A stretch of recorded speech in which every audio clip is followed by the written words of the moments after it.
Brother Jackie? I don't hear, brother. Do anybody hear me? Testing, 1, 2. I hear you. You sound faded. I hear you. I can hear you too. Does brother sound faded? Yeah, you sound faded. Okay.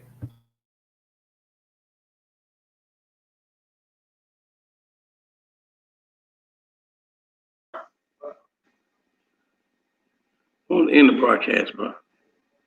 We got to get the volume right. Okay, well, can you hear me clear?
I'm back.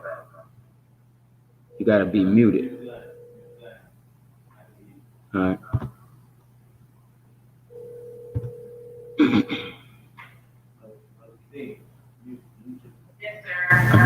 you doing, Sister John? Mute.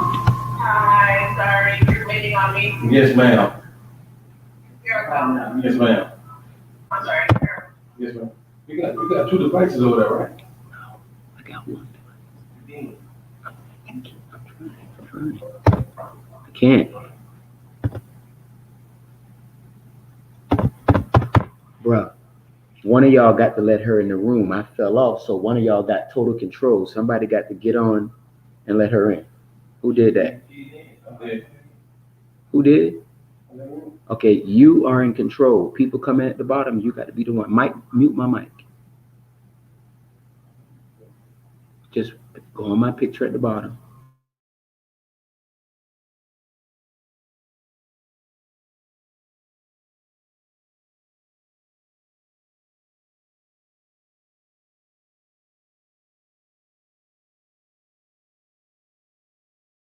You're not going to be able to do it. You can't switch like that. You're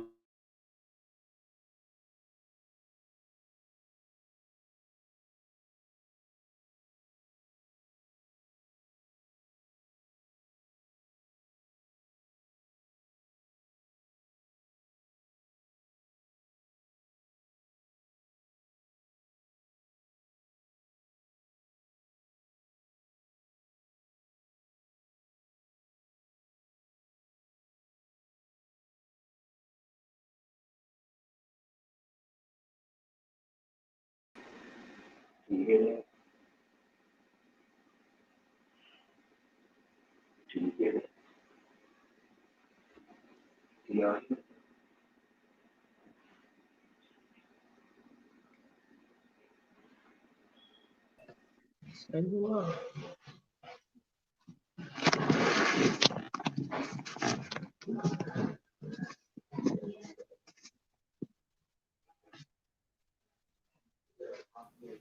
How you feel, brother Mike? I'm okay, brother. Good.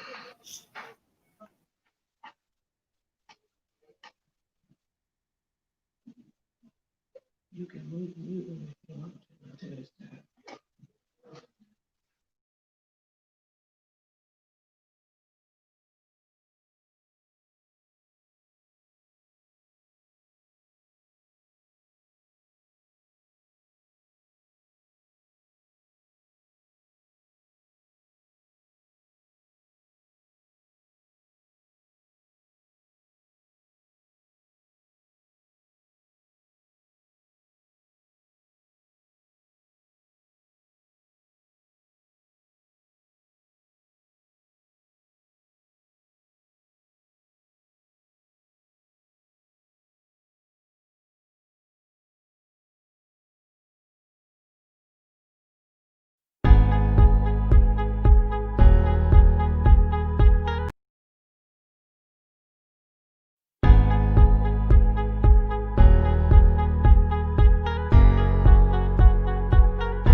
In the name of Allah, the beneficent, the merciful, the all-wise, true and living God, I bear witness there is no God but Allah, and I bear witness that Muhammad is his messenger.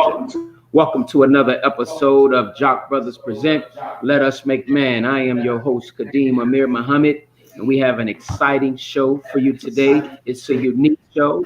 It's different in what it is in any of the shows that you've seen us do thus far, because we're doing a webathon on behalf of the Mike Brown Foundation, Chosen for Change. And before we begin, you know we got to welcome or let you all know about our co-hosts, and we're going to start all the way with our brother from North Carolina, by way of New York, California. He's a world traveler.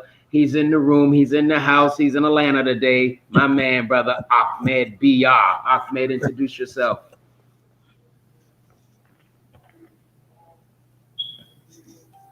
He's muted.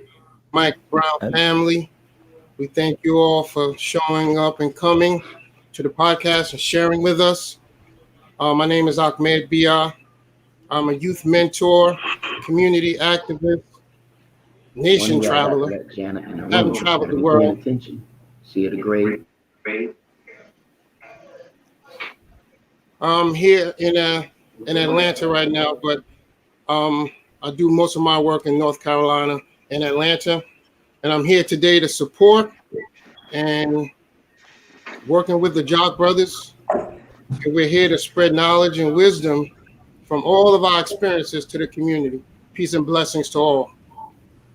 Thank you so much, Ahmed. We're going to go with our brother from Orlando, Florida. This brother is the bedrock of our group. This is the brother that keeps us grounded. Sometimes, you know, as youthful men, we like to get really rough with the people who got something negative to say. But this brother keeps us grounded and be like, no, brother, don't do it like that. My brother all the way from Orlando, Florida, brother Jackie. Peace to the God. I pray that everybody is well. We have an exciting show today, something long overdue. It's justice for our brother Mike Brown. We haven't forgotten. So we thank our brother, his wife, and our sister Jana. Is it Jana, correct? Jana. Okay, I want to be correct. But we thank you all for attending our show. We thank our guests for coming on and supporting our brother and his family. So let's get it on. Peace My to man. you. And thank you so much, brother Jackie. Now, this next brother is the brother. He pulls it all together for us. He works behind the scenes. He's making the phone calls. He's doing the emails. He's contacting everybody. The producer of our show, our brother Kyle Williams. Assalamu alaikum, family. Pleasure to meet you, brother Mike, Miss Cal, sister Jana. Did I pronounce it right? Praise God. You know, this podcast is, you know, we really want to be the type of podcast that don't just bring up subjects and talk about subjects. We want to be an interactive podcast that want to get out here and really and truly try to make a change in society. So we want to, this podcast, I think, is groundbreaking. We're doing a webcast for Mike Brown and his family. And I just want everybody to enjoy the show. I know we're going to get a lot of information. I've been doing a lot of research on you, Jana, sister Jana, and brother Mike Sr. A lot of film on you. So it's a pleasure. And everybody enjoy the show. And your contributions will be well appreciated and well worth it. Thank you. Assalamu alaikum. Thank you so much. Thank you so much, brother Kawi, for that. Now, before we bring on our guests, I just want to say a few words about, 6 years ago last month, our young brother, Mike Brown Jr., was murdered in Ferguson, Missouri. He left on the ground for 4 hours, very disrespectful by Officer Darren Williams and the police department of Ferguson, Missouri. And one of the things that we want to do in our show is we don't want our brother's name to die. Never will we let them forget Mike Brown. So it's with honor and it's with pleasure that I begin to introduce our guests. I want to start with this first sister. This sister's a writer. She's an author. She's a producer. She is just phenomenal and has an amazing resume. And she is the vice president of the Mike Brown Foundation, Chosen for Change. Let's give her a Jock Brothers round of applause as we welcome to our podcast, Sister Jana Gamble. How are you, Sister Jana? Good evening, all. Thank you so much for having me. I am blessed to be in your presence this evening, and I'm so honored to be one of the very first ladies, queens on your show. Yes, ma'am. That's right, sister. That's right. Absolutely. So I'm honored to be here with you this evening, especially honored to be, of course, representing Mike Brown Jr. and our foundation, the Michael Brown Foundation, Chosen for Change. Absolutely. And sister, we are honored to have you. In fact, you're the second sister to be on our show. And we want to try to bring balance to our show. You know, it's for men, and it's called Let Us Make Man. But we know without the woman, there cannot be a man. So we Amen. to have you on our show. Okay. Now I want to bring on our next guest and our next host, Mr. Mike Brown and his wife, Cal Brown. They're the co-founders of the Mike Brown Foundation, Chosen for Change, and they've decided to turn their pain into purpose. So again, with Jock Brothers, round of applause, please welcome to our show, Mr. Mike Brown and his beautiful wife, Cal Brown. And thank you all for coming onto the show. Please, Mr. Brown and Ms. Brown, share a little bit about yourself for our viewing. He said, share a little bit about yourself. I am a father of 8, 9. Mike Brown Jr. was the oldest of all. Just been doing the work, still traveling. Just got back in town from the March of Washington. Just keeping my feet grounded and still doing the work, brother. You know, I don't have time to sit around. That's right. I got work to do. Like I'm about to leave. I'm about to leave and go back out of town in a couple of days. So I'm staying busy, staying focused, getting as much rest as I can, trying to stay at least stress free as best as I can. To stay focused and have my mind on straight. And I have these conversations, I can get everything out that really needs to be said, you know, as far as what we're doing, as far as with the foundation and moving forward. Yes, sir. Yes, sir. Sister Cal Brown, you know we're not going to leave you out. Hi, I'm Cal Brown. I am Mike Brown Sr.'s wife and the co-founder of the Michael Brown Chosen for Change Foundation.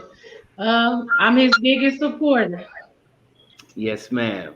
Praise be to God. Thank you so much. You know, I want to begin with, we're 6 years. This last month was the 6-year anniversary of the passing of our young brother, Mike. Mr. Brown or Mrs. Brown, share where your foundation, it was founded in 2014. Where are we at? What is the progress with your foundation and what it is that you're actually wanting to achieve with the Mike Brown Foundation, Chosen for Change? Well, definitely, I'm trying to work on a community center. That's what I'm actually trying to achieve. You know, I'm going into some other rooms. That's why I got to go out of town. Just moving forward and trying to let people know, you know, never forgotten Mike Brown Jr. what happened that day. And this is why we do this. You know, this is why I keep that fire. You know, this is what keep the fire burning for, so I can keep it moving. You know, so this is where we at moving forward, trying to build different entities to help our youth and move forward. Yes, sir. Okay. And this next question is for you, Jana. You know, how did you become involved with the foundation? It's an interesting story, of course. It would involve our dear friend, beloved brother Anthony Shaheed. Yes. He involved with our community. Brother Anthony Shaheed, for those that do not know him yet and should, has been a community and international activist for over 40 years. since he was a young child, teenager, and he has been in activism in the community and was there on ground zero the day that on August 9th, as soon as after Mike Brown Jr. was assassinated, one of the first ones on the ground. And so he made a connection between Mike Brown Sr.'s family and myself and a producing partner, and really just connected us, said you should know them, the family, and said that he knew that I worked in, had some graphic art skills. And so he wanted to connect with me and help him with the anniversary of the Selma Bridge crossing, the 50th anniversary. So he asked to help with organizing with that and with helping to create some flyers for him, the National March on Ferguson and Clayton, which was happening just 1 month prior or following the Selma Bridge crossing. Yes, ma'am. So all that organization, we all came together with that, and then really linked up with Mike and Cal after that, learned about their foundation, fell in love with the family, and the rest is history. Yes, ma'am. And in talking with you, maybe a few weeks back, you were sharing with me the law system funding with respect to the foundation. Tell us a little bit about this, because tonight, of course, this is a webinar. And what we're going to be doing tonight is help to raise funds for this foundation. Absolutely. So for those of you that are just learning about the Michael Brown Foundation, even our established hosts that are joining us on the podcast, I love to start out by just welcoming you to join everyone in visiting our website. It's michaelbrownfoundation.org, which I'm sure will also be scrolling at the bottom of the screen. So visit our website to learn all about our mission. And especially now in this season, our biggest mission is helping people that are going through trauma. And we always help the families that have been going through trauma of police brutality and community violence. And now that's really expanded to so many more people than just families like Mike Brown Seniors that have been traumatized directly. This has affected our communities, the society as a whole. So like our outreach is quite greater than just the individual families that have been affected. So our mission, our cause directly has not been supported as a foundation, the Mike Brown Foundation. When you look at the bigger picture of Black Lives Matter, I'll go there real quick. Black Lives Matter, the movement, and Black Lives Matter, the organization, are two separate entities. Right. Come on now. People need to understand that. So I'm going to repeat that real quick. Black Lives Matter, the entity, and Black Lives Matter, the statement, and the need for Black Lives Matter are separate entities. Right. And the organizing and the funding for both, and for families that are affected directly, that have been brutalized by police brutality, like Mike Brown Sr.'s family had with Mike Brown Jr., are not equally distributed by the funding that comes in to support those families. So whereas billions and millions of dollars goes into Ferguson, over $24.6 million, is it, Karen? Really? Came into Ferguson after 2014, and none of that touched our foundation. Wow. You know, So nearly $25 million came through Ferguson to rebuild it, to start new organizations, and none of it touched the family, the father's foundation. right. So where, 10 days prior to August 9th, 2020, 6 years later, their family, our foundation, got the heartbreaking news, the nation, the world got the heartbreaking news that the case would not be reopened. And so the family being devastated, when we thought this was going to be, this is going to be our biggest fundraising year, so we can stop begging for money because we never get the funds, we'll have to do a correction of spelling. That's not our foundation. Right. It's So repeat, michaelbrownfoundation.org. michaelbrownfoundation.org. Yeah. So our goal was like $250,000. That's small for most people. For nonprofits. And that's small for a nonprofit. And so that was our goal. And because of the tragic information that was given to us, like the family had to take a pause, and which they had to, and that's okay. But we didn't do any press, which we've never done before. Therefore, we didn't get any funds raised like we would have had that not happened. Right. So right now, my mission, my narrative from going forward, thank you, is justice for Mike Brown is supporting the legacy that his father is building through our foundation. That's justice to Mike Brown is by supporting the legacy his father is building. Yes, ma'am. It's interesting you shared those financial statistics. We were looking today, right before the show, and Darren Wilson, it's amazing how these things happen. His net worth is nearly $6 million. He was a millionaire shortly after he assassinated Mike Brown Jr. Really? Wow. And so it's almost like you get paid on the police force to commit murder, yet the victims are getting pennies on a dollar or really crumbs on the table. But when you hear stuff like this, Mr. and Mrs. Brown, how does that make you feel with respect to the finances that officers are receiving for committing murder? It's heartbreaking. It's heartbreaking to know that they kill our children and they become well off than what they were prior. Yes, ma'am. Mr. Brown, did you want to speak to that? Yeah, it pisses me off, brother. I feel like police officers should have their own insurance. There's a whole lot of things that I feel that they should be liabilities and all that when they do crimes of act on citizens like that. So it's just a shame that people can just come up off of killing a child like that and go on and live their life like they did nothing wrong. Absolutely. Absolutely.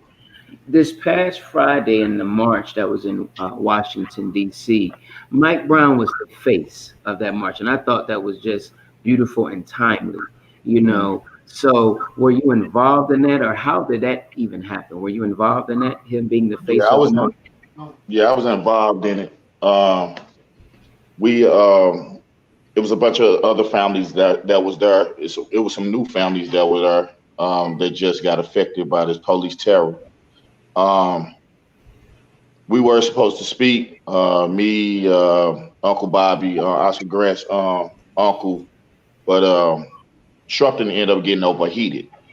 So once he got overheated, they got him up out of there, because it was steaming hot out there. Steaming. When I say steaming hot, I haven't been in no heat like that in a while, Yes, so when he was pulled out, the program kind of shortened up.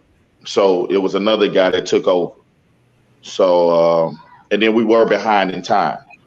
Yes, supposed to have been already started the march. It kind of carried on because that's just what Sharpton do. He tried to when all the families are in, he tried to get everybody to have a voice. Right. And by him being overloaded like that, it wasn't able to happen. There was a lot of people that was upset, but I wouldn't. But yes, it was big. It's always big when I see Mike in the front. With what's going on, because sadly, and not being big headed on the family's tip, it's a lot of things that wouldn't even be happening if it wasn't for Mike Brown Jr.'s death.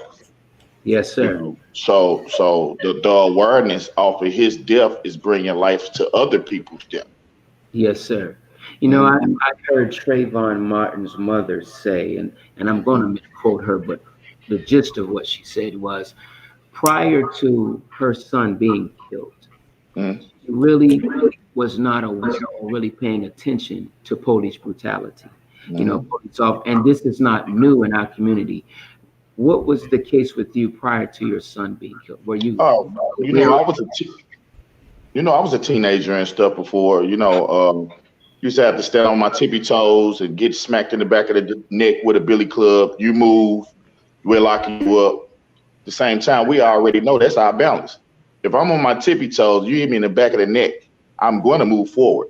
Right. So I've been affected by that, growing up, period. Getting snatched out of cars, mistaken identities, just them doing what they want to do because they see someone's black driving something nice, or someone's black just walking down the street, or just someone's black sitting on their porch, So they have invaded my space growing up too. So it's just, yes, sir. Some things that need to be, corrected.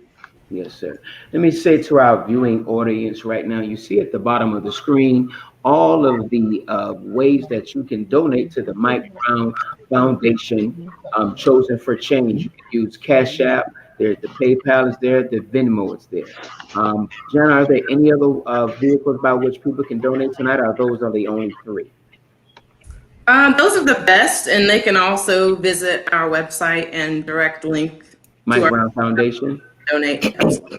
Absolutely. And we have to make sure that family, when you're giving, because there are several Michael Brown names out there. They're using similar names when you look online. Yes. So definitely be careful which website you donate to. So make sure that we get the proper step. Yes, sir. The Michael Brown Foundation. Thank you for that information. It's amazing in just little things like that, how other people try to live off of somebody else's, just live off your name, and just the morals of the world is all but gone, But I have a question now for you, Jana. This is something that happened 6 years ago. We're seeing a continuation today. Breonna Taylor, George Floyd, you got Ahmaud Arbery, and just recent here, I don't know if it was in Minnesota, where the brother was shot. When you see what happened 6 years ago and you're seeing the continuing of the day, does it discourage you sometimes to think maybe you're not making progress, and makes you want to stop, or does it make you want to go a little harder? It definitely does not make me want to stop. It makes us me personally want to continue. We have to continue. We don't have a choice. Mm-hmm. We don't have a choice. We have not even felt justice yet. I'm speaking this personally out of my mouth. I'm not representing anybody but Jana Gamble on this statement. And I'm maybe speaking for others, but I'm personally speaking for Jana Gamble. We have more than one attorney in the United States of America. Yes. We have more than one attorney that can represent and find justice for us in America, for Black families. Yes, ma'am. Our children are killed. There has got to be change. I know that we're finding when we're going to the voting polls, and each time that there's an election, I know we just voted in Cori Bush here in Missouri. Right. We've got more elections to come. We've got to keep electing people that are going to bring change. And we have to change these old laws. Something that Wesley Bell kind of was saying, it sounded like that it was in the legal verbiage that in the law that he couldn't convict Darren Wilson. Like, there's stuff that needs to be changed in the old law systems. Right. That need to be changed. We have to redo a lot of things.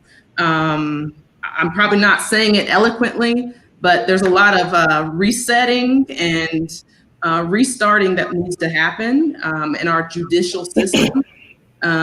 We got to start over, and kind of like a new slate.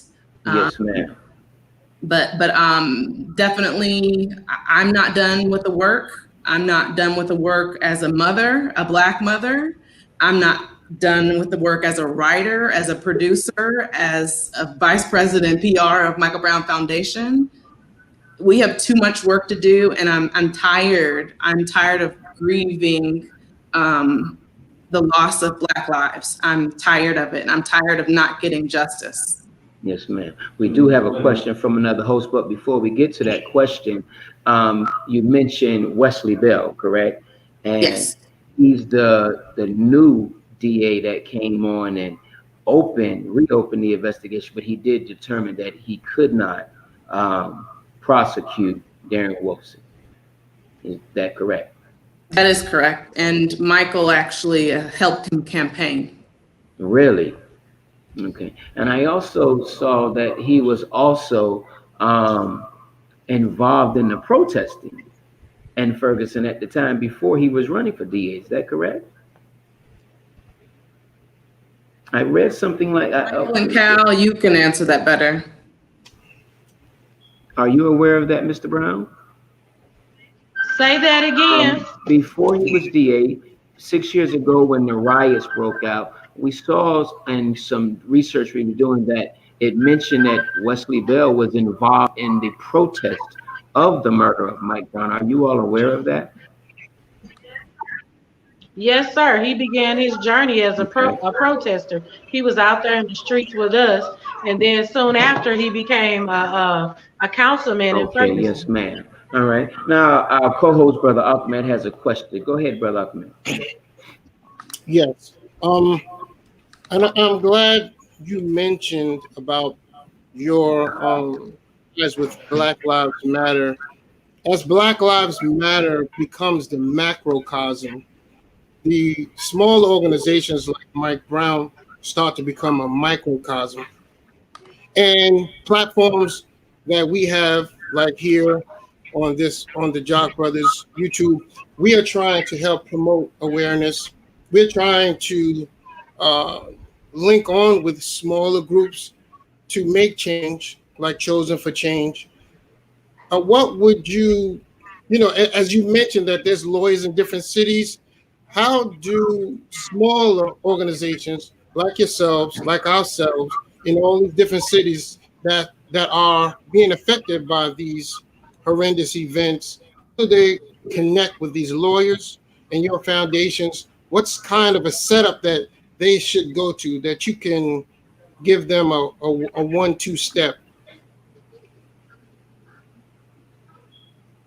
He went mute, Ahmed. So Right, I lost the last part. the 1-2 step. We heard the 1-2 step. I said, well, what can you give advice or something to give the smaller organizations in these smaller cities to link on to the lawyers that are connected with your organization and they can log on with your organization? What can you give them? How can you give them a 1-2 step on how to go about find their efforts with your efforts? Did you hear his question?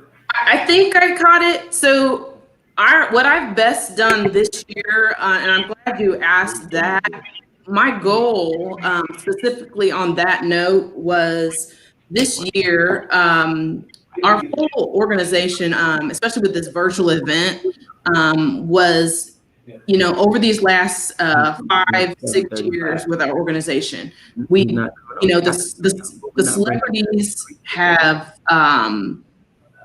used the name Mike Brown. They've wrote songs about him. They've done talk shows, TV shows. They've used Mike Brown's name all over the place. But where does that then send people? You know what I mean? Like, they made money about it, they've raised awareness about it, but they have not drawn people back to our organization. And that's been missing. So my purpose with doing the virtual town hall on August 9th was to draw people back to our organization. And so my goal was to build a coalition around our organization.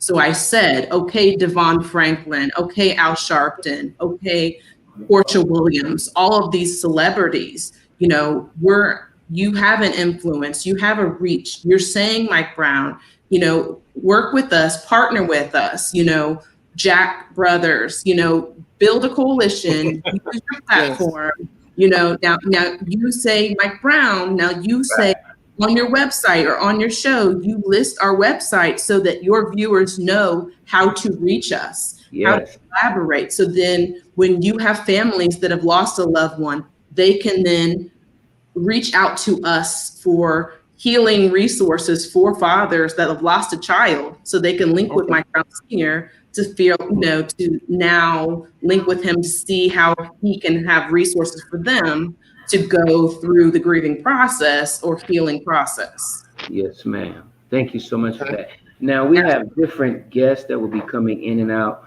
for about 1 to 3 minutes to speak to the Mike Brown Foundation. So our first guest has arrived.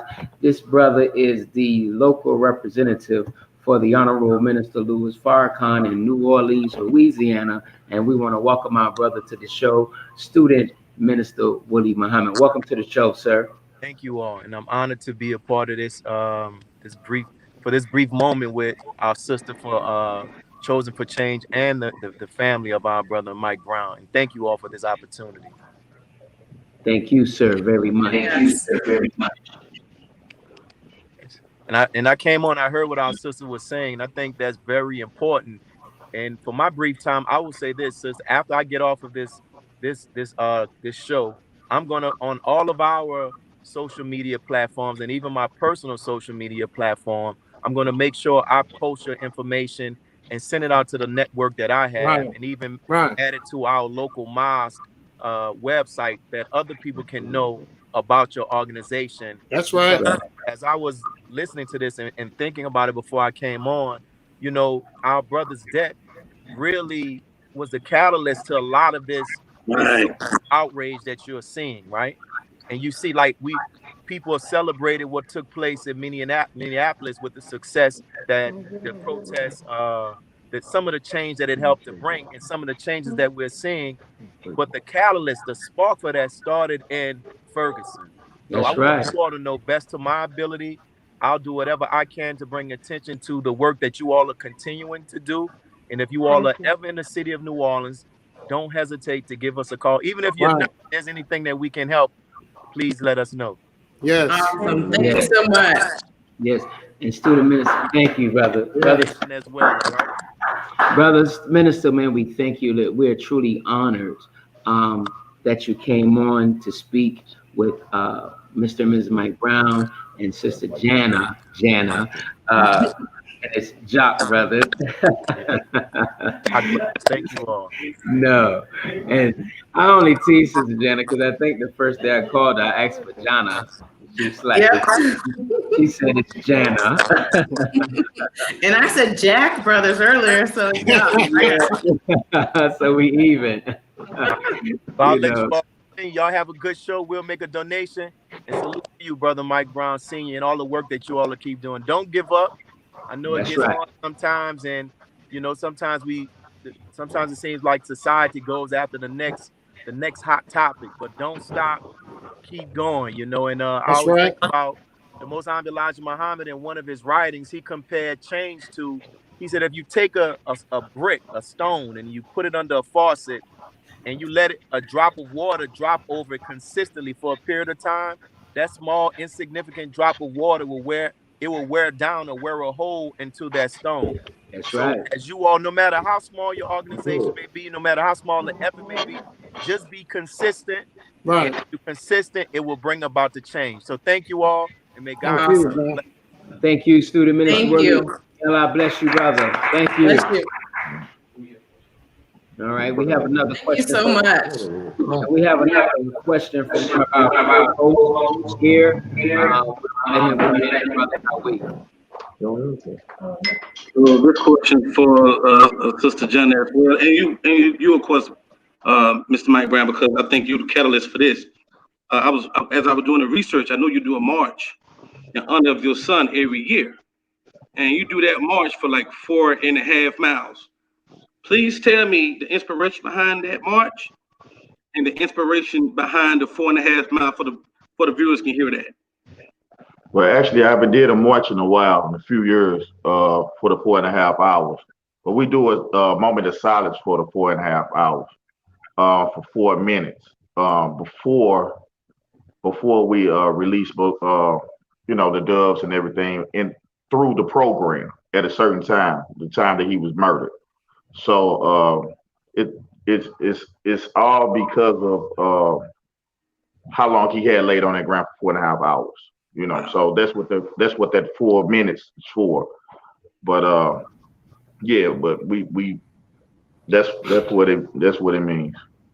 Yes, sir. So everything is tied around that significance, that 4.5 hours, Mike Brown Jr. lied on the ground in the steaming heat on August 9th, steaming heat on that ground.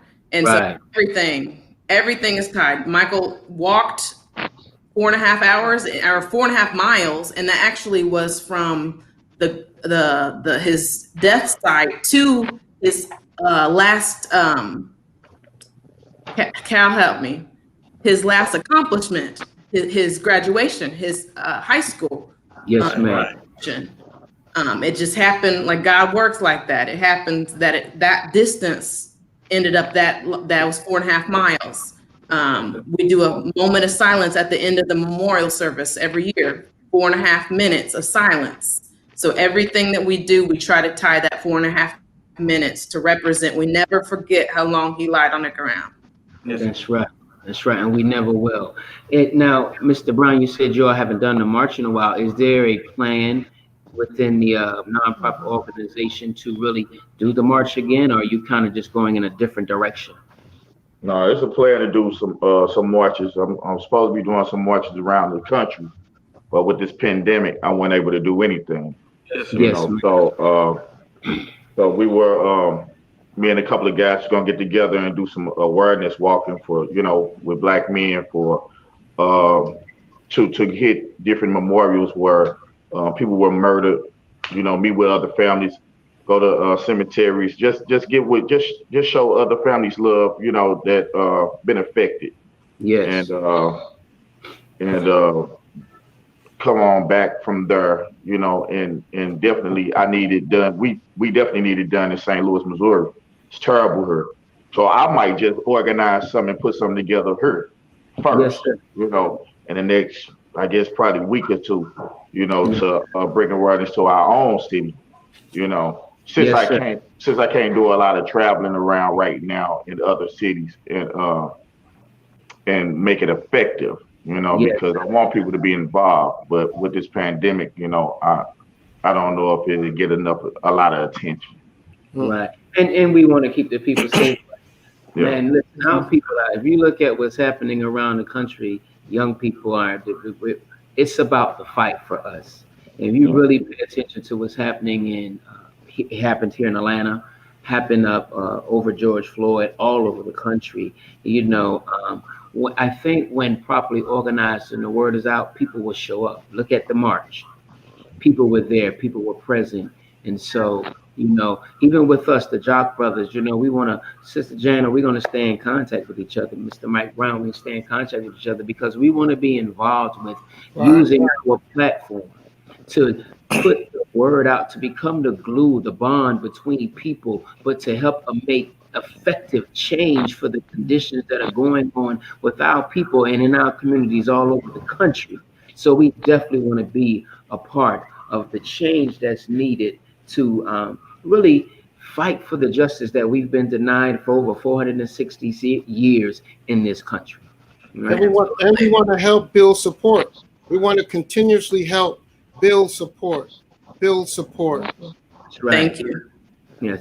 I spoke with Mr. Brown, Anthony Shaheed, earlier today. Brother, he was unable to get on. Sister Jana, I passed that ball to you. But brother shared with me that he introduced you to the Honorable Minister Louis Farrakhan. You and your wife to the Honorable Louis Farrakhan. And could you share with us some of the words that the Honorable Louis Farrakhan shared, some words of comfort that the Honorable Louis Farrakhan shared with you both?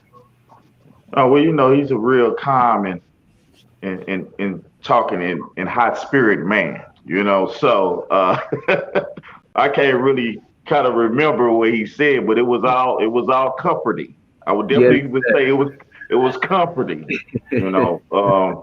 But his energy, his spirit, you know, just everything about the man is just beautiful. You know, if you upset, you know, you go see him, you'll be all right. You know. But just to be in his presence was just an honor. You know, it was just an honor to just be in his presence and just to know that he was heartfelt for what had happened to our family, you know, and want to do whatever he can to make sure FOI make sure that we were okay as a family. You know, because what people don't know, I still get death threats at my mother's house. So really? what happens is that it's just good to know that you have someone that really cares about your well-being. You know, so yeah. Well, definitely, you know, we can bear witness. You know, whenever you're feeling down. Even if you don't get the opportunity to visit the Honorable Louis Farrakhan, if you get the opportunity to listen to a lecture by the Honorable Louis Farrakhan, brother, his words are electrifying and it speaks to your condition at that moment. So I could only imagine, brother, what that was like for you at that time, you know. And so brother Shaheed shared a lot, brother. But so one more question, and he also said that he took the both of you to a Savior's Day 2 years ago. What was that experience like for you? Oh, that was awesome. Yeah, that was dope. We still talk about that to this day. I'm going next year. Yeah, our plan is to return. We've been so busy over the last couple of years. It's really been hard to make it, but we most definitely going back. The FOI, the children, the atmosphere it's really unexplainable. It's nothing that I've never seen anything like it before. The discipline, the organization, the whole nine, like. Absolutely, it was definitely beautiful. Yeah. You know, we was like kids in a candy store. Yeah, just to see that. And then you know that one year I spoke, so I spoke there. So yeah, it was just it was beautiful. It's speechless when you go. And you know, Sister Jana, did you get the opportunity to meet the minister or go with him to the Savior's Day? I did not get to go to Savior's Day, but I have met him a few times. It's just been absolutely beautiful. The time, when we went to the mosque, when they did the scholarships, I can't remember it was a special ceremony that he was here for. I can't recall specifically what day that was, but he was here for a special ceremony. Yes. He came to speak. But it was on Union. Yeah. Yeah, but it was something specific. It was something specific. I can't recall. But July 4th, that's all I got to say. Oh yes, ma'am. July 4th. Lord have mercy. Drop the mic, right? Woo! Drop the mic on that one. You know what? Why that's significant is because until you actually attend a Savior's Day, until you are actually blessed with the opportunity to meet the Honorable Minister Louis Farrakhan, beyond that, it's somebody told you something negative or you read something negative in the press. And when you meet this man, he's nothing like what other people say. And I'm telling you, coming from a small town, American, not understanding the culture, not understanding the religion. They have a website. When you actually understand the man, understand the religion, understand the people and the love and the culture and the discipline, and it's such a beautiful, beautiful thing. And it's amazing. Once you get all the stereotypes and what everybody's misconceptions are, it's just an absolutely beautiful, beautiful thing. Thank you. Yes, man. Go ahead, brother. Yes, sir. Brother Mike, you know, there's a stigma that the black men are not in their children's life.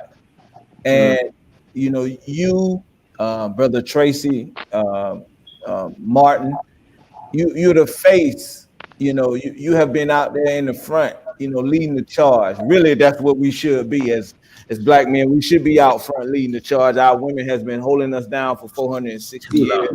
That's right. We a lot for them, but it's our turn. And we applaud you, brother, for being out front leading the charge. Have you seen that have been effective just by your presence in different environments? Of course, a lot of people love to see me out. The crazy thing is I met this one guy, and the media always twist things up, but he never knew I even exist. Because the media goes straight for the woman, for the tears, for the hurt, for everything. And then what it does is it knocks us out the way. Yes, sir. So what I had to do was build my own train to let the people know it was a father in his life. It was a guy, a man in his life, and people were greatly to know that, greatly to know that, because of what they had heard. Of course, you would think I didn't exist, So, but yeah, any settings, people always tell me I'm the strongest. It keeps me above water. But I deal with those demons in the inside because the hurt is still there. It would never go anywhere. Right. But those words of encouragement from the people, and the people just greeting me and loving on me because I am standing up. And because I am a black man, that's standing still, and it's just nice to just know people recognize it. Absolutely. And it's that, as Brother Jackie so eloquently said, our show, Sister Jana, that's what we spoke about with Sister Yanaja, how women on the front line. And it is time that we as men take our rightful place. So let me say again to our viewing audience, this is a webathon for the Mike Brown Foundation, Chosen for Change. Of course, on the screen, you see the website for the Mike Brown Foundation, at www.mikebrownfoundation.org.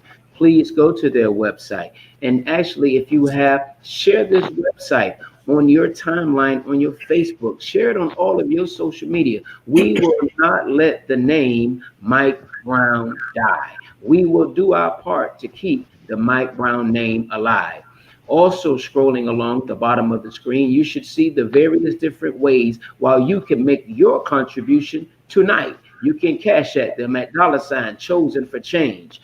All right, you can go to PayPal, chosenforchangefund@gmail.com, and at Venmo at MB2Forever. That's MB2 Forever. So make sure you make your contribution tonight. And on that note, the Jock Brothers, we're making a contribution tonight of $100 on behalf of our show, our podcast here. So we will not let the people think that we're not making a contribution, okay?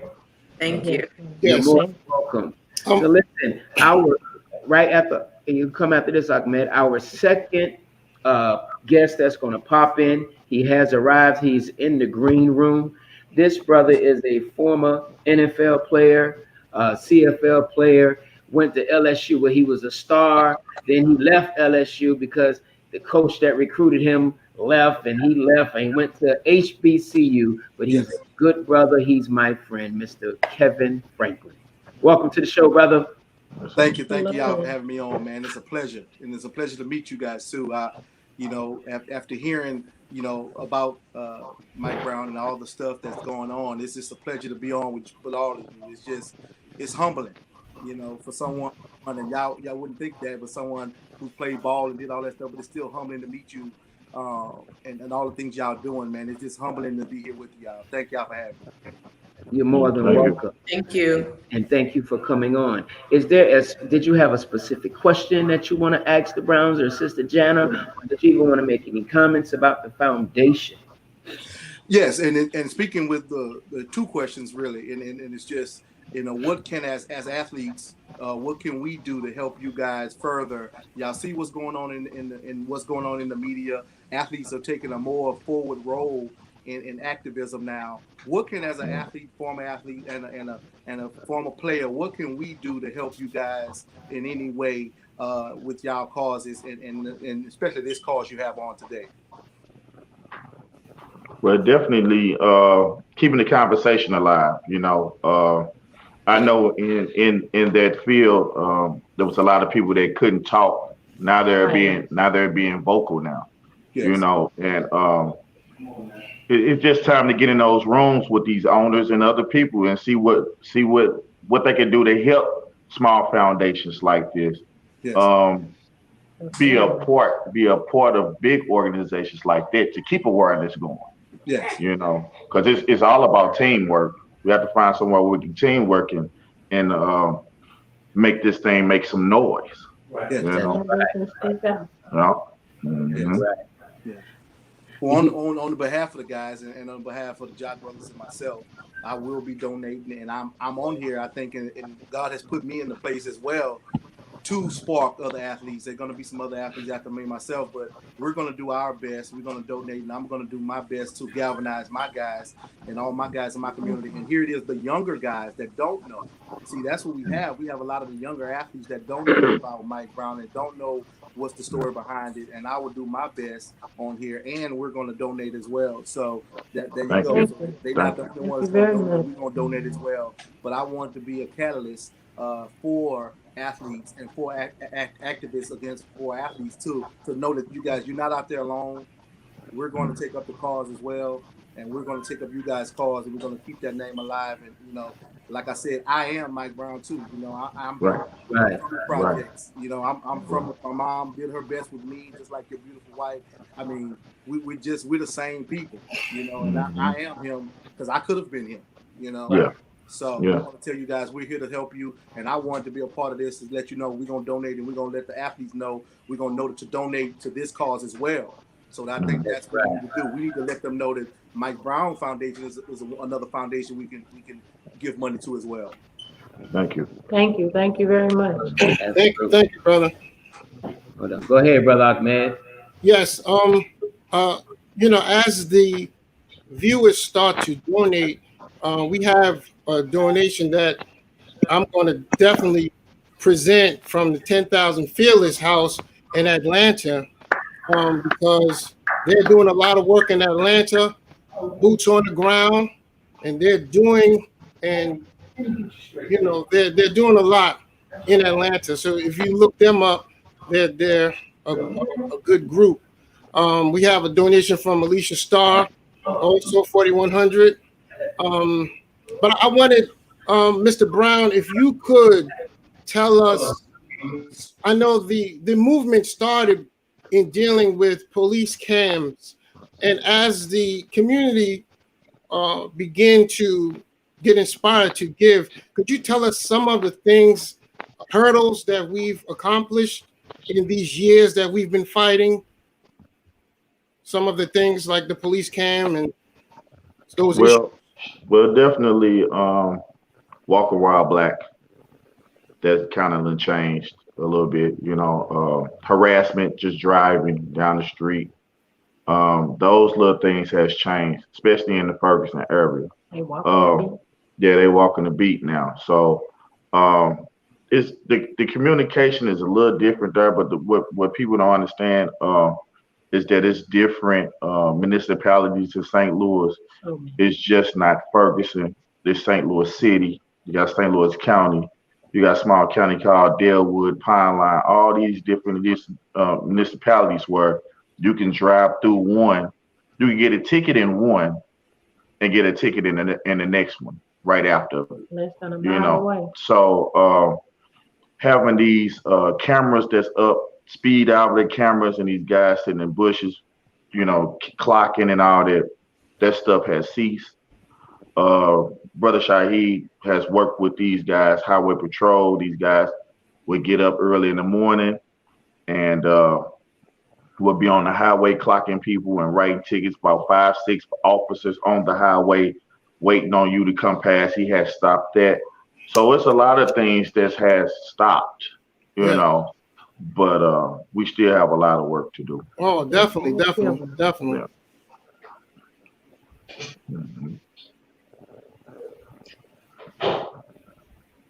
I wanted to add something. I know I lost service when our guest was on. Go right ahead. We saw you drop off. Yeah, so sorry. I know he was asking like what athletes could be doing. Yes. And I wanted to make a suggestion. Go ahead. I know we want to give a big shout out to Harrison and Brittany Barnes, who have supported us and using their platform. And so they're making a donation to our foundation, and as well as been using their platforms on social media to draw attention to our foundation. And they're not just making a monetary donation, but they're going to be partnering with us and to see how they can too join our coalition and partner with our organization to see what else they can do to support us and bring change. And to, like Michael said, we don't have a community center.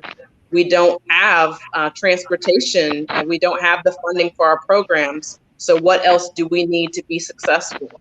So those are a few different ideas that other athletes can look at, or you can go to our website and see those other suggestions on our page, what our 2020 vision is. Yes, ma'am. Right.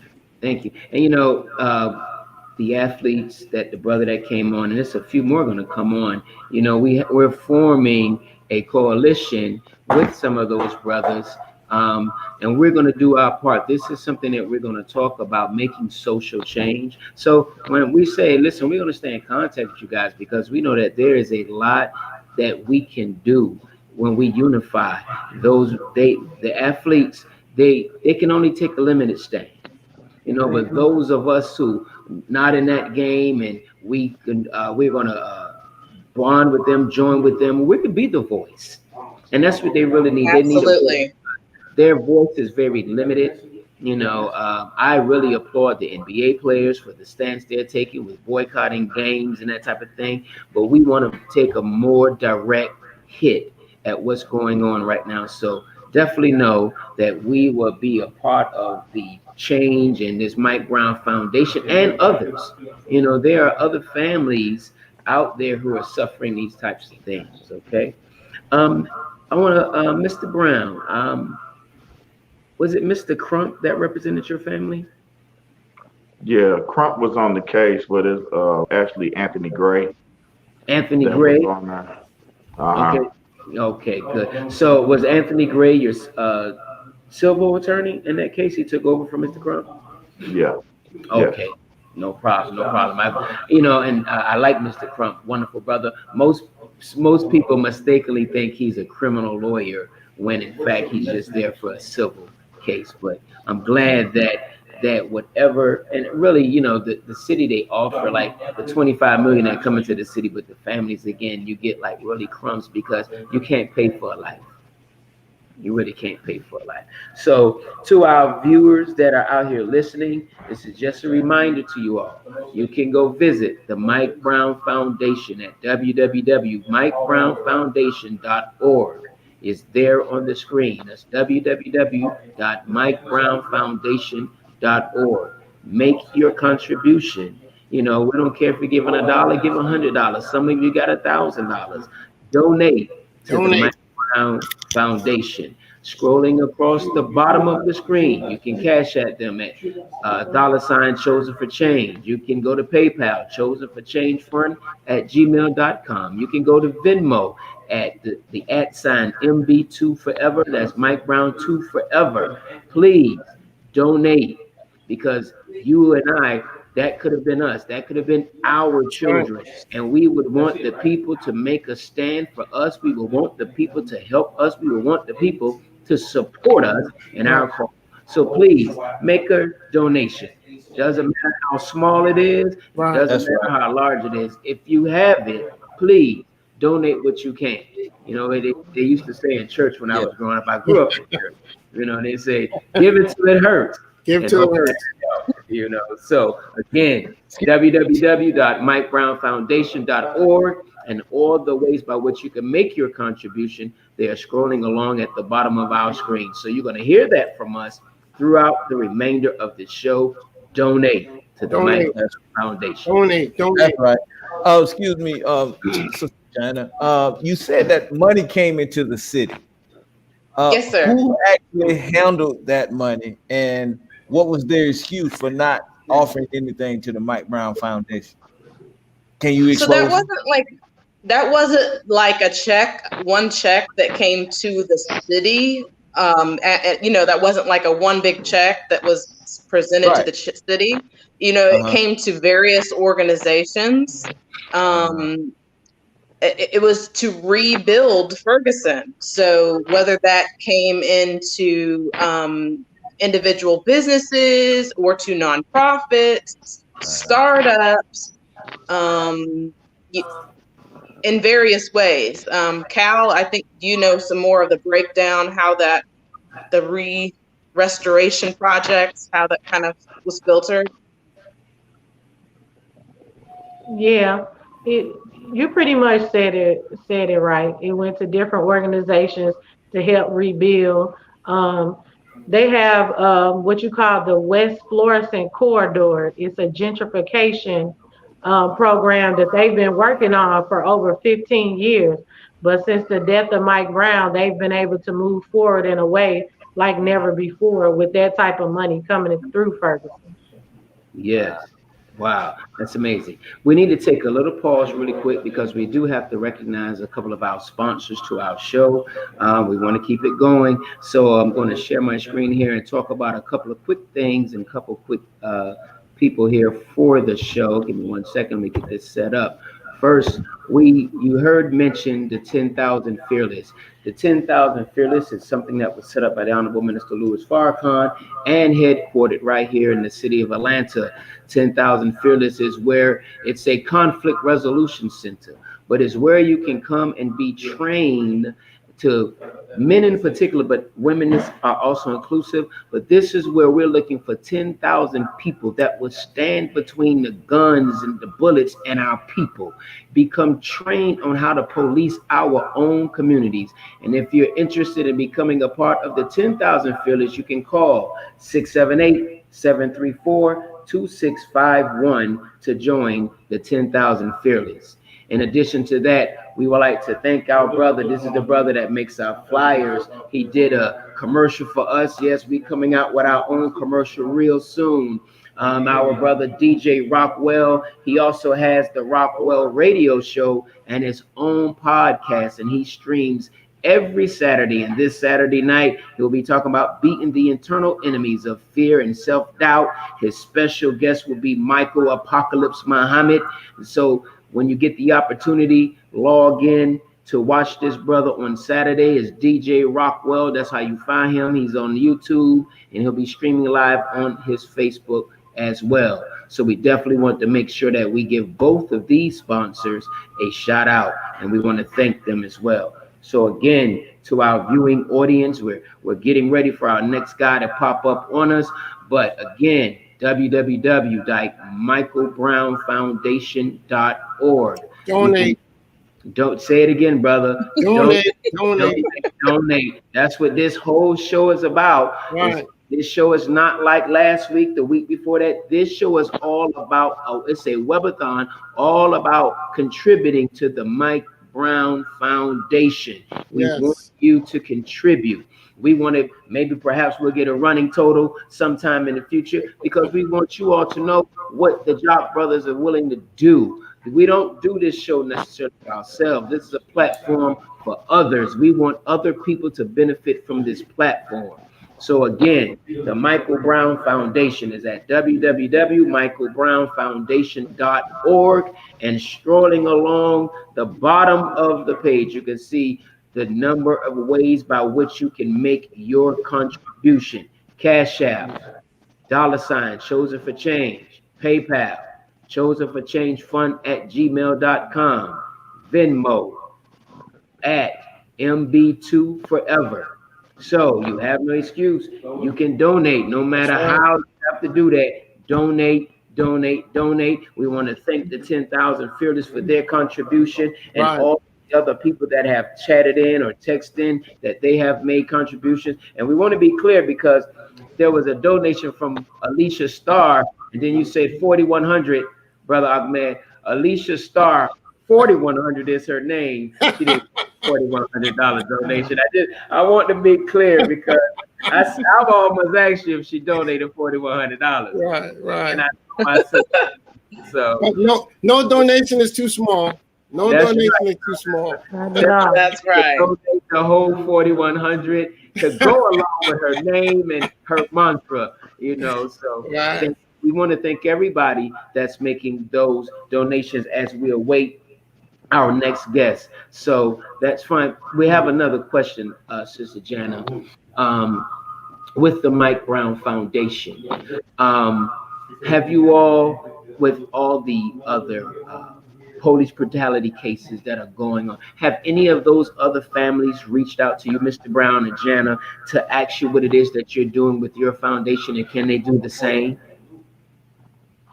Absolutely. And I'm glad that you asked that. I'll let Michael finish, but I did want to, when you said you're supporting our foundation, I want to make a big point about this. When you're supporting our foundation, it's not just about Michael Brown.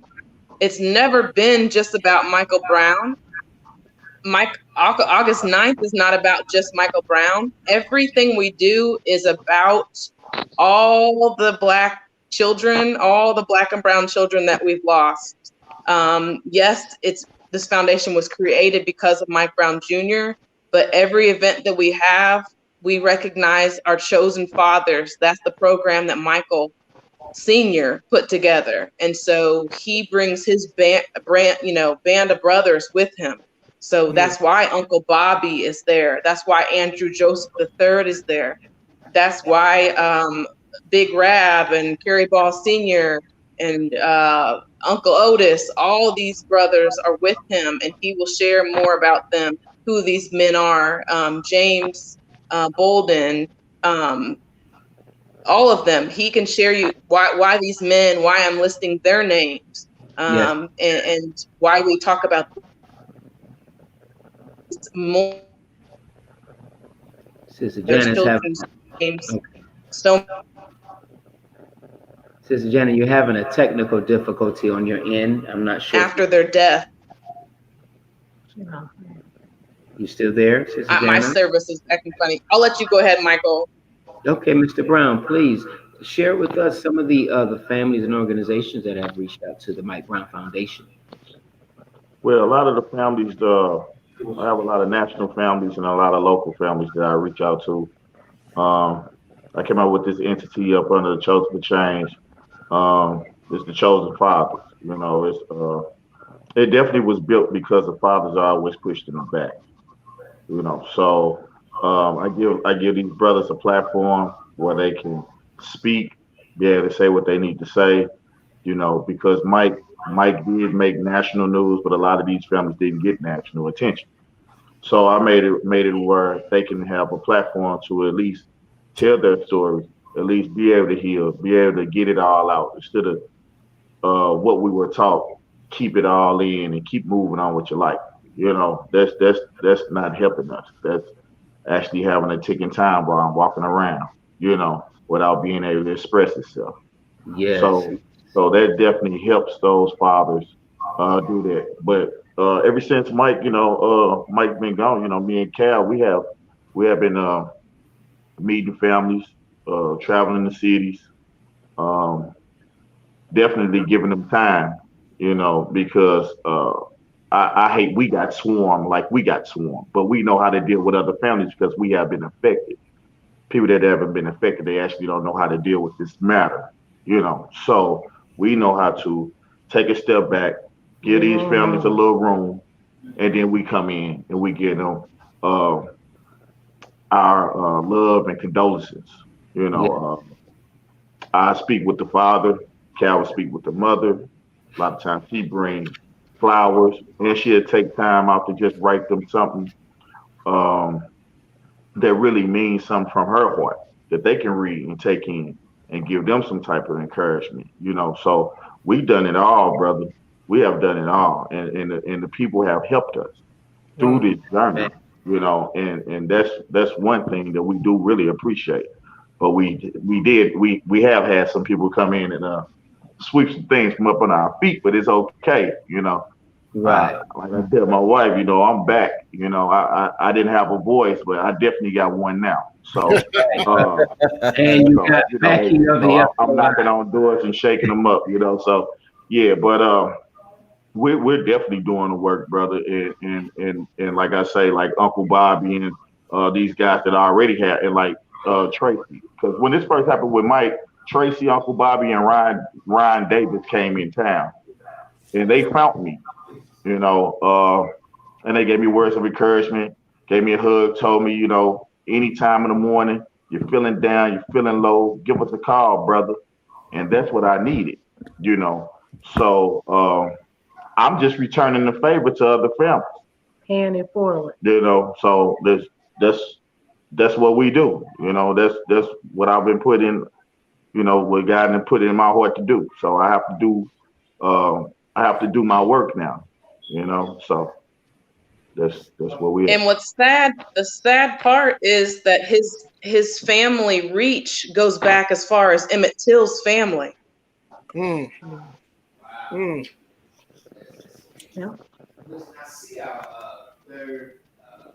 We can't hear you, Kadeem. You muted. I apologize, I was muted. I see our third guest has popped in. This is our guy, man. This is the father of NFL great Ezekiel Elliott, of the greatest football team in the NFL.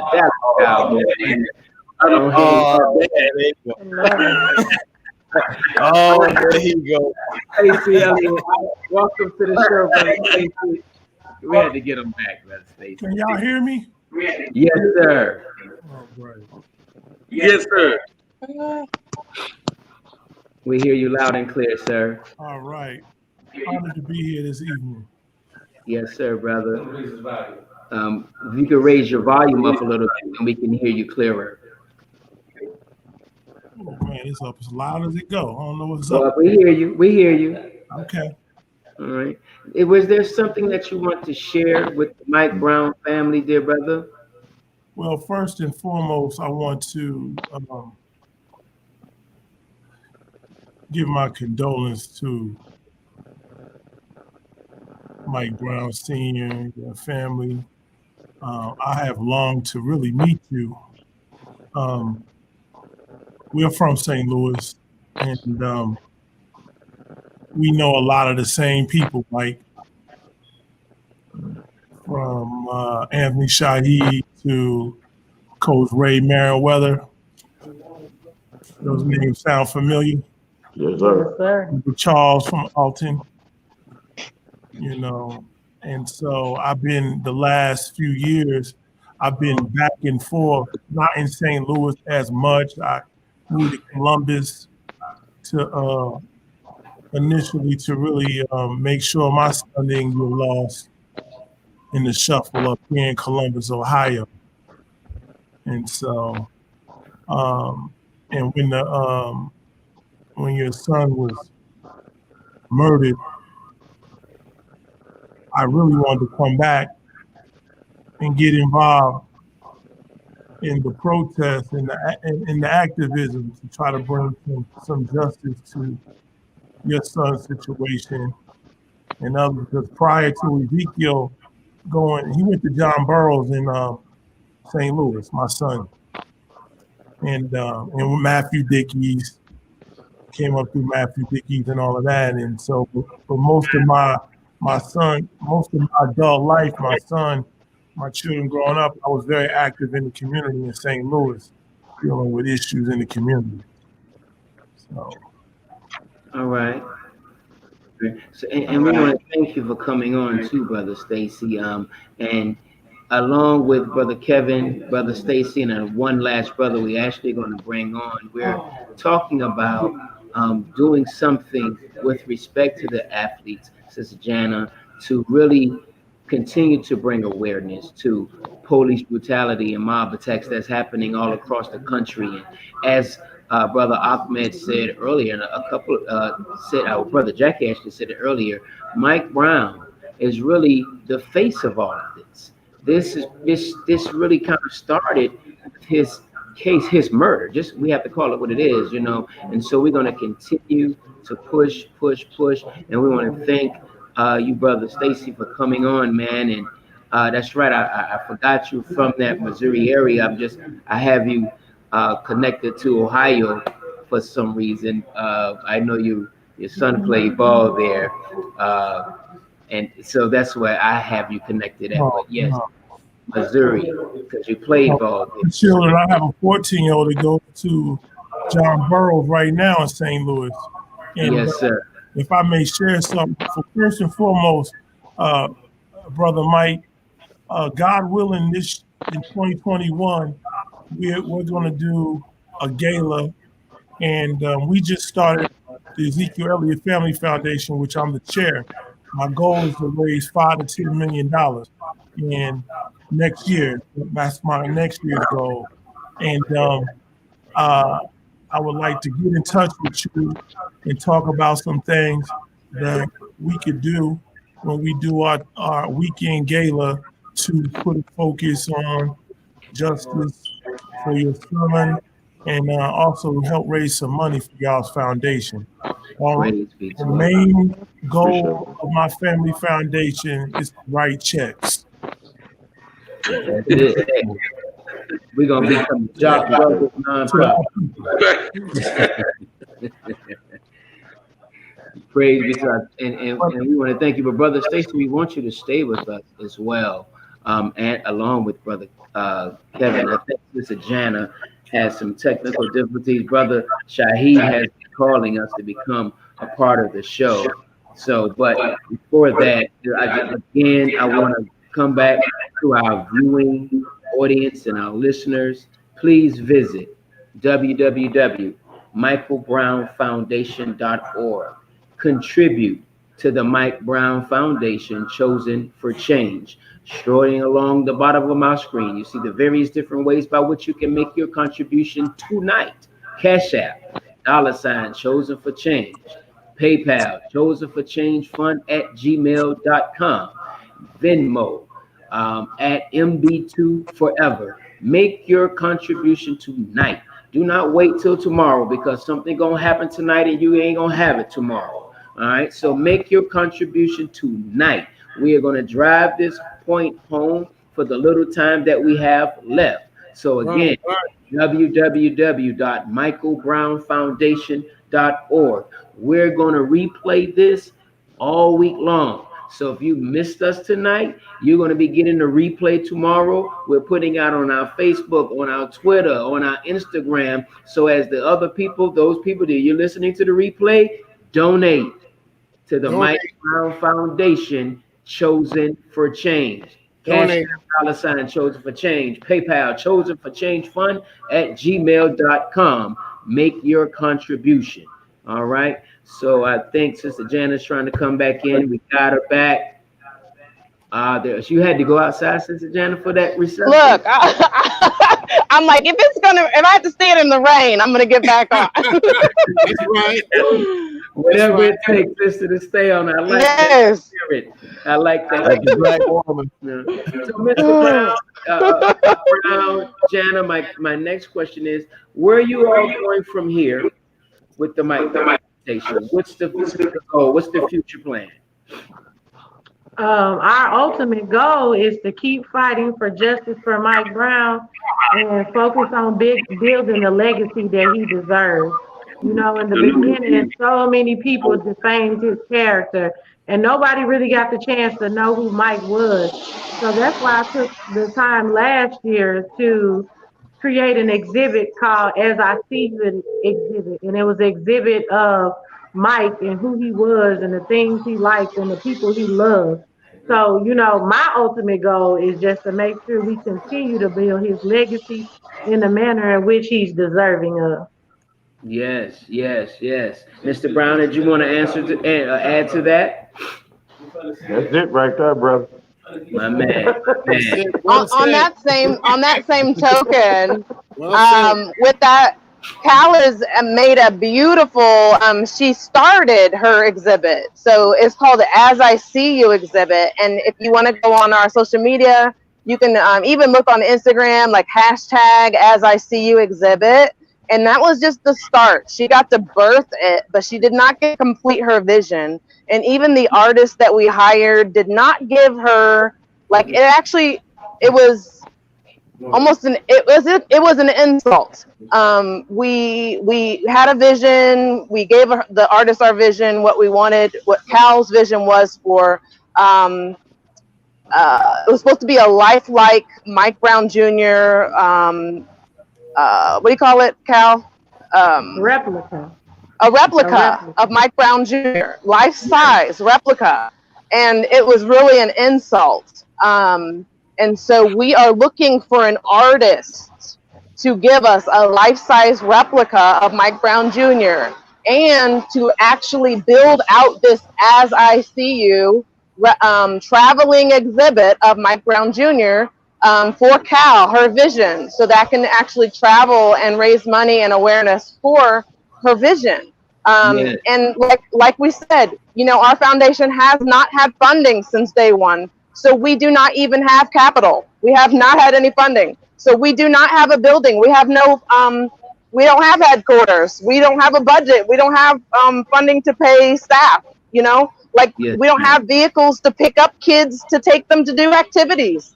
None of those things, you know, we don't have operating costs. So the very basic things for us to take care of these fathers, we do an annual retreat with the chosen fathers, these grieving fathers.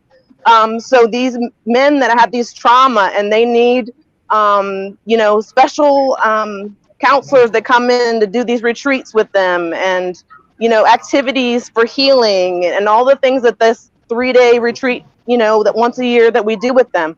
Those things cost money, and these men travel from across the nation to be together and to heal and to love on each other. So those things cost money. Even in the siblings, we didn't even discuss that this evening. All of these children that have been killed, murdered, and their stories across, you know, the news. These children that have been murdered in the street, they have siblings, brothers and sisters. Mike Brown Jr. has siblings. Right. That look at his face on a pillow on a blanket, and you know they have to remember their brother by pictures. Like these siblings have been traumatized, and those children need programs, and those programs cost money, but we can't do that if we don't have the funding. So like these are what we have to focus on. Like when people think about our foundation, we can't do the work and we can't serve our mission to help, you know, to just serve these traumatized individuals that have suffered through police brutality or community violence, all of those effects if we don't have the proper funding. So if you believe in the cause, believe in the mission, and just know our hearts that we're here to do the work and, you know, that we're chosen for change. We didn't choose this. Just visit the website, support the mission. It chose us. You're right, Mike. That's right. So we love you and we support you. We thank you. And we hear the passion in your voice. And to the viewing audience, those artists that if you're out here and you're listening and you are an artist or you know an artist, you know what they need. Can you be contacted through the MikeBrownFoundation.org website? Absolutely. Go ahead.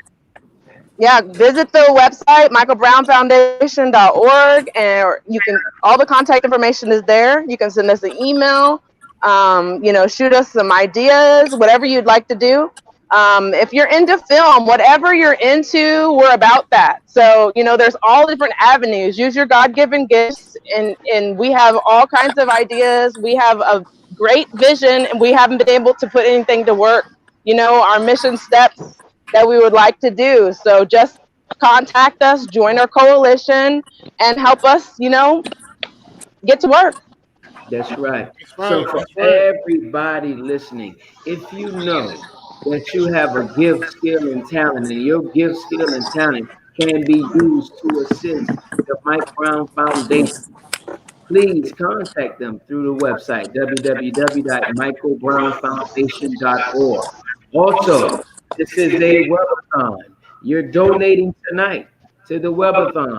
Please go to all the information scrolling on the bottom of the screen. You can cash them at $ Chosen for Change, PayPal, Chosen for Change Fund at gmail.com, and at Venmo at MB2 Forever. Donate, support the Mike Brown Foundation, Chosen for Change. I don't care if you donate $1, if you donate $1,000, $2,000, donate tonight. We would not let the name Mike Brown die. It will not die.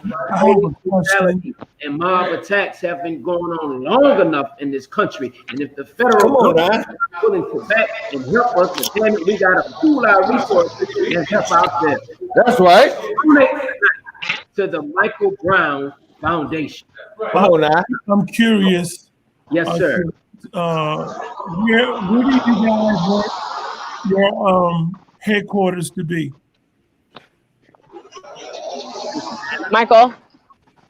Or Brother Michael. We can't hear. I'm sorry. Where would your headquarters? In the city you grew up in. In Pineline, Missouri. Pineline? Okay. Praise the Lord. All right. So listen. And I forgot to mention this year, as we scaled back and our 6th annual Michael Brown Memorial Weekend we did virtually, all of those links to watch our virtual town hall with the Black celebrities and our memorial services, the links to watch those are on our website. Okay. Yes, ma'am. Thank you. All right. And now I see that our mutual brother, I see that our final guest has showed up. And this brother, a wonderful brother. He's a former NFL player with the New Orleans Saints. The year they won the Super Bowl, wonderful guy. We were speaking with last night, meeting for the first time last week through our brother Kevin Franklin, and he is here to speak to the Mike Brown family, about the Mike Brown Foundation. Welcome our brother. I lost you guys. Round of applause. We hear you, our brother. All in favor, right? Can you hear us? Can you hear us? We hear you. Y'all can hear me? Yes. I can't hear y'all. I don't know about my sound is all off. Let me try this.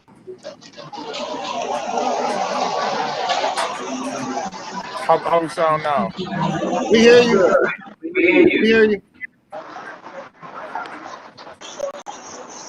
We hear you.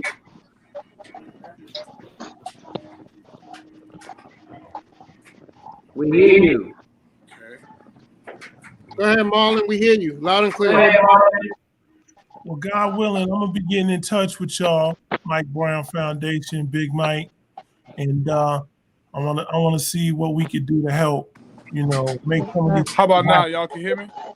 Make something happen for the Mike Brown Foundation in St. Louis. I'm sorry, y'all.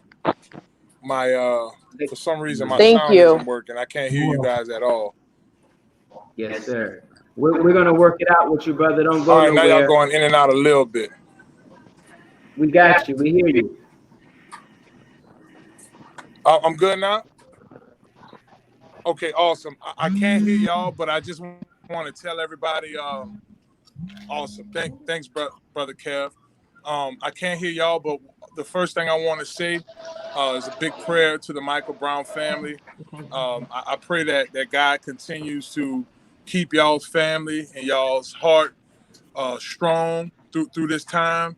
I'm a father of three sons, and I can't even fathom as a family what you guys went through. So my prayers and thoughts are with you guys as family.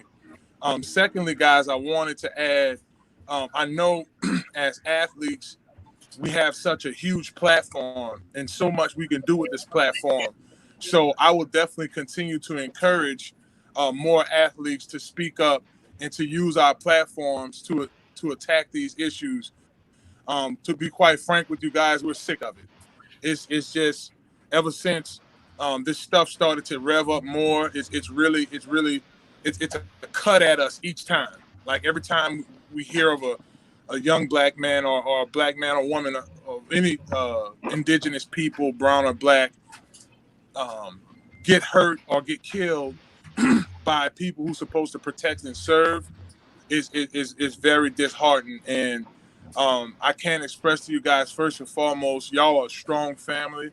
Again, I just can't fathom going through what you guys y'all going through, but to still stay strong and remain strong for Mike.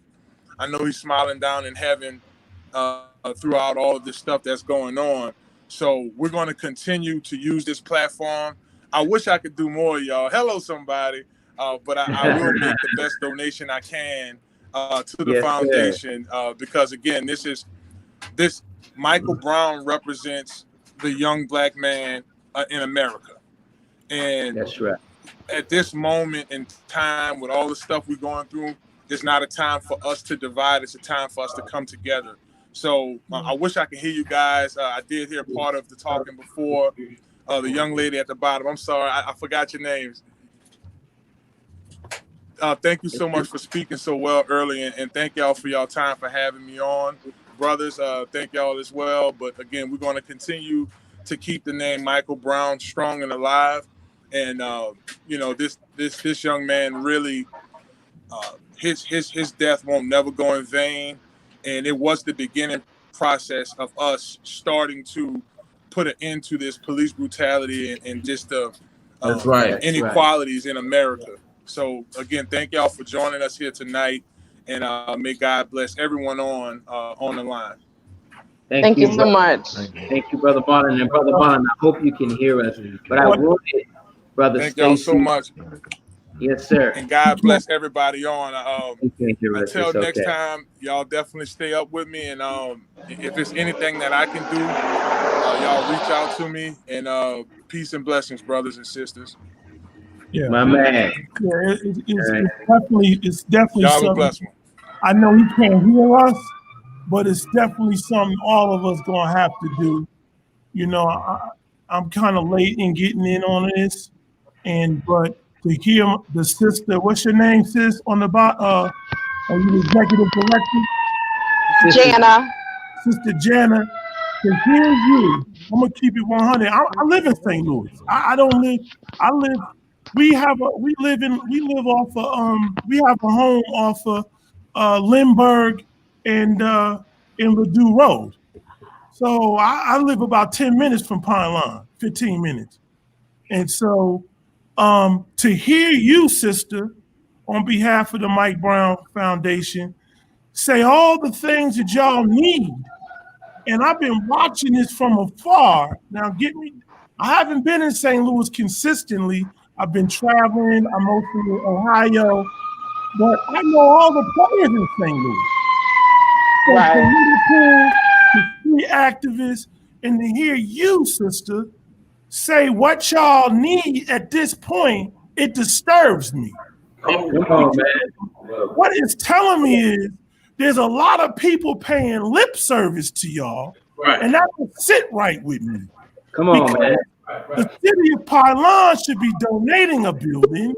These politicians have ran off of the pain of the Brown family. Yes. St. Louis. All these buck dancing, fake, empty, handkerchief, dashiki wearing niggas who say that. Really right. Say that. Like you already pulled the cover off them and gonna get y'all some money.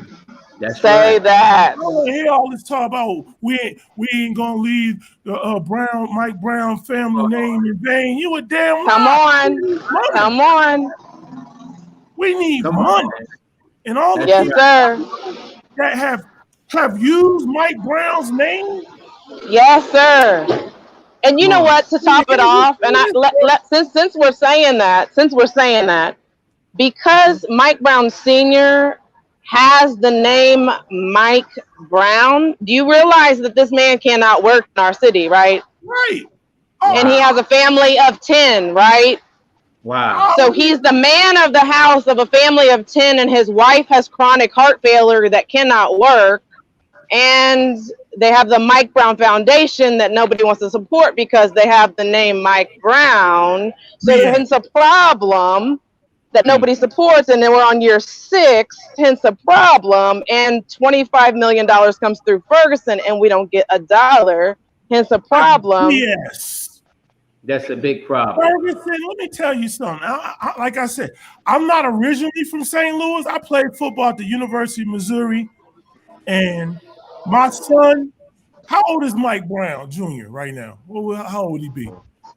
24. Going on 25?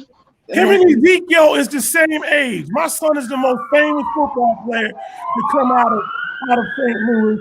And Mike Brown is probably the most famous young person for being murdered in America. It came out of St. Louis. So our children are the same age, grew up in the same community. Matter of fact, when my son was about 12 years old, his mom and my daughter and my son was riding through Ferguson, got pulled over at Walmart, and the devil cop asked for my son's ID to run his name. Wow, and he was a passenger in the car. But praise be to Allah, we knew one of the police there, because one of the police in Ferguson at the time was my daughter's track coach. Called him and busted that devil all up. But the thing that also bothers me too, Ferguson really was the least worst place there. Some of them niggas, boy, excuse my language, but I mean, those municipalities, black and white, wicked. Thank you, brother. They just happened to kill our brother, Mike Brown in Ferguson. That's right. None of them are no damn good. Moline Acres, none of them. Hazelwood, none of them. No good. Come on, man. But anyway, we're gonna get the Mike Brown Foundation some money. That's right.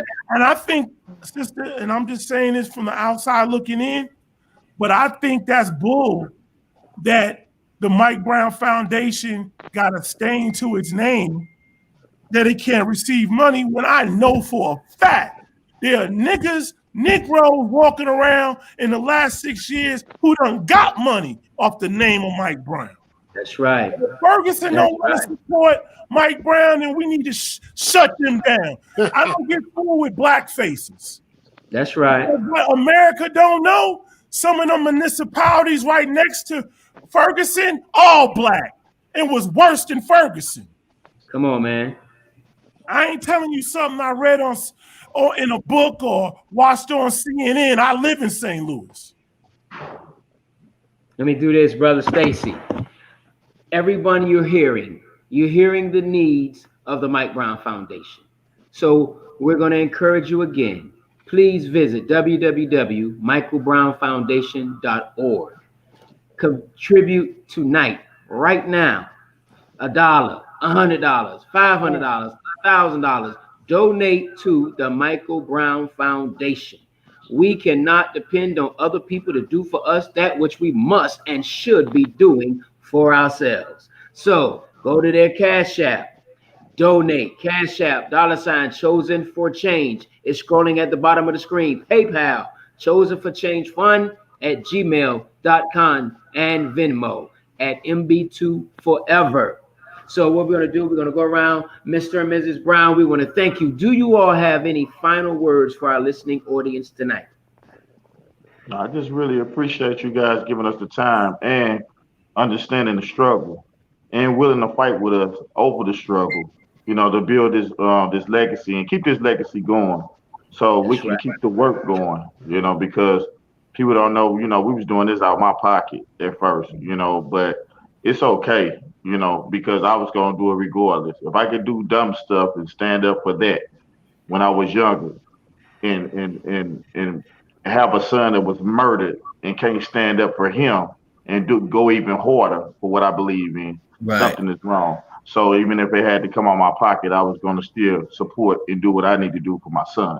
So I just really appreciate you guys, man. Giving us the time, letting us put our foundation information on, letting us pour our hearts out to you, getting great information and love and feedback from you guys, man. I salute you guys, man. Thank you. We salute you. We salute you. That's right. Mr. Jana, any final words from yourself? Let me unmute you. Can you unmute? Brother? Yeah, I can. I'm sorry. All right, go ahead, sister. She still ain't unmute. Hold on a second. There we go. Yeah, Sorry. On and off. All right, there we go. All right. Well, I just want to say thank you to everyone, all of our hosts, from the Jock Podcast, all of our guests that came on and supported us, give us a shout out, everyone that came on and donated. Thank you so much for letting us have a voice, letting us have a platform here this evening on behalf of the Michael Brown Foundation. We're forever grateful for your support and for continued support. If you're joining the coalition, we absolutely would love for you to do that as well. Join, go to the website, share your information, and we'll definitely follow up with you. As well as remember that justice for Mike Brown means supporting the legacy that his father is building through our foundation, Michael Brown Foundation, Chosen for Change, and Mike Brown equals change. Go to our website, michaelbrownfoundation.org, and follow us on social media, Facebook, Instagram, and Twitter. Same handle? Actually, no, but they're all found on michaelbrownfoundation.org. Okay. Yes, Instagram ma'am. is at Chosen for Change. Yes, ma'am. Thank you. So we're going to go around. We're going to start with our brother Ahmed, all the way from the East Coast. Yes. Brother, final words. Condolences to all of you and your families. Condolences to all our listeners and viewers in the community who've lost family members to violence in our community. Jock Brothers are dedicated. We're here and continue support of all programs in these areas in our community. We're trying to bring awareness.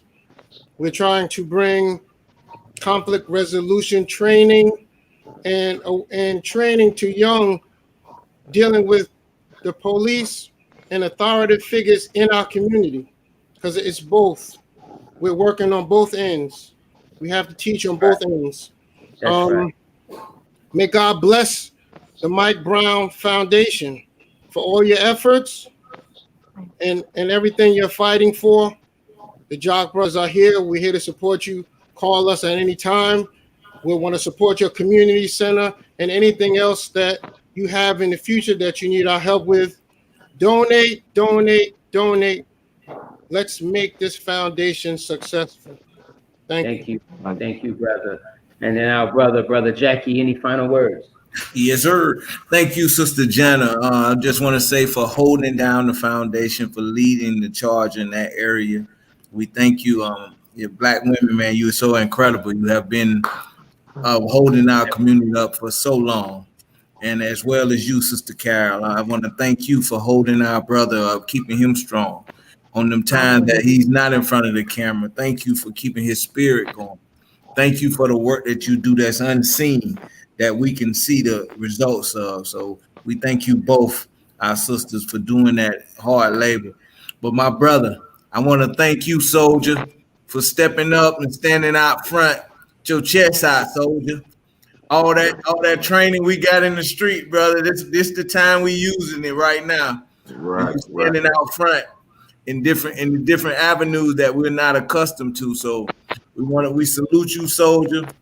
We thank you for standing up and even doing the trial that you're going through financially, and you're still walking that path regardless. So we thank you, brother, for your tenacity and for your spirit, man. May God continue to bless you and your family. And he's right there with you, bro.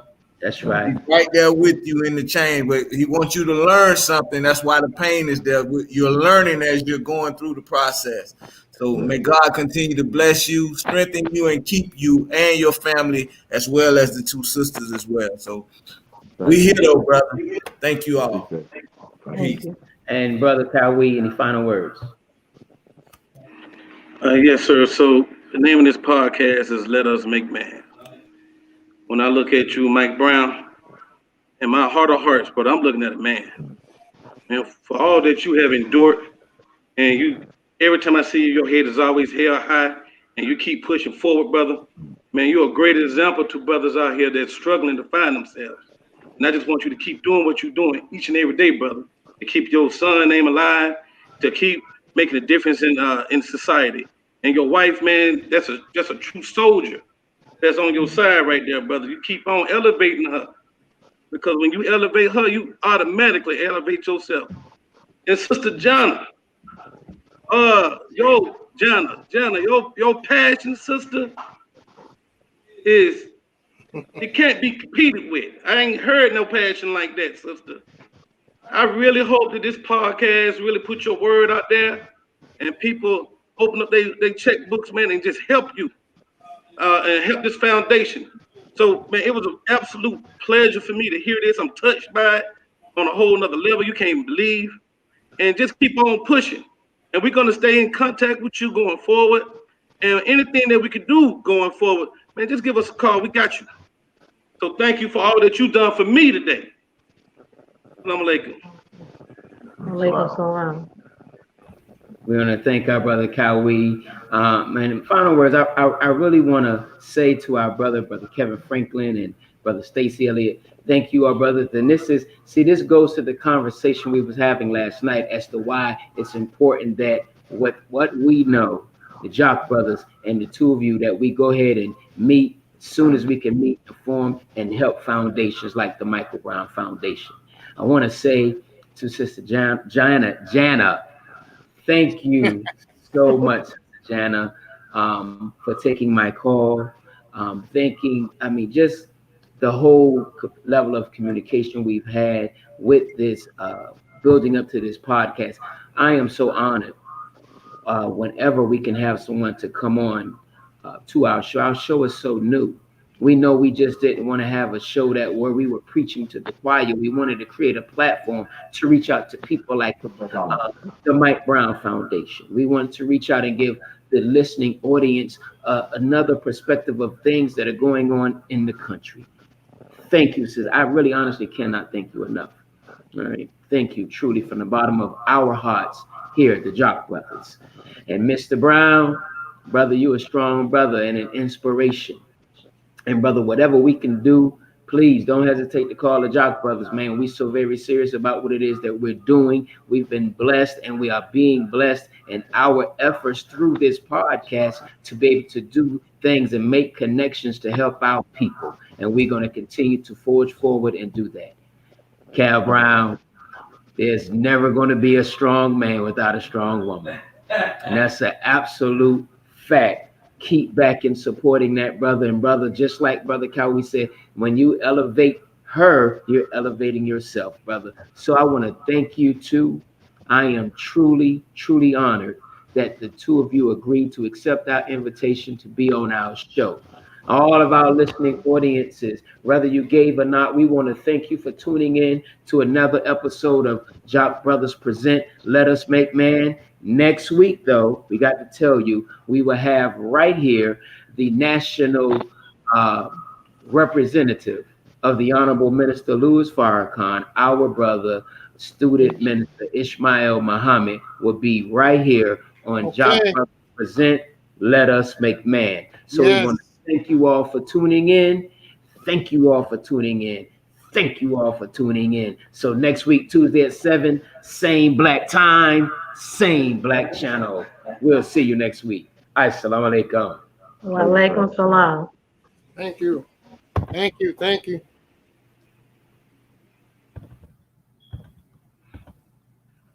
Remove.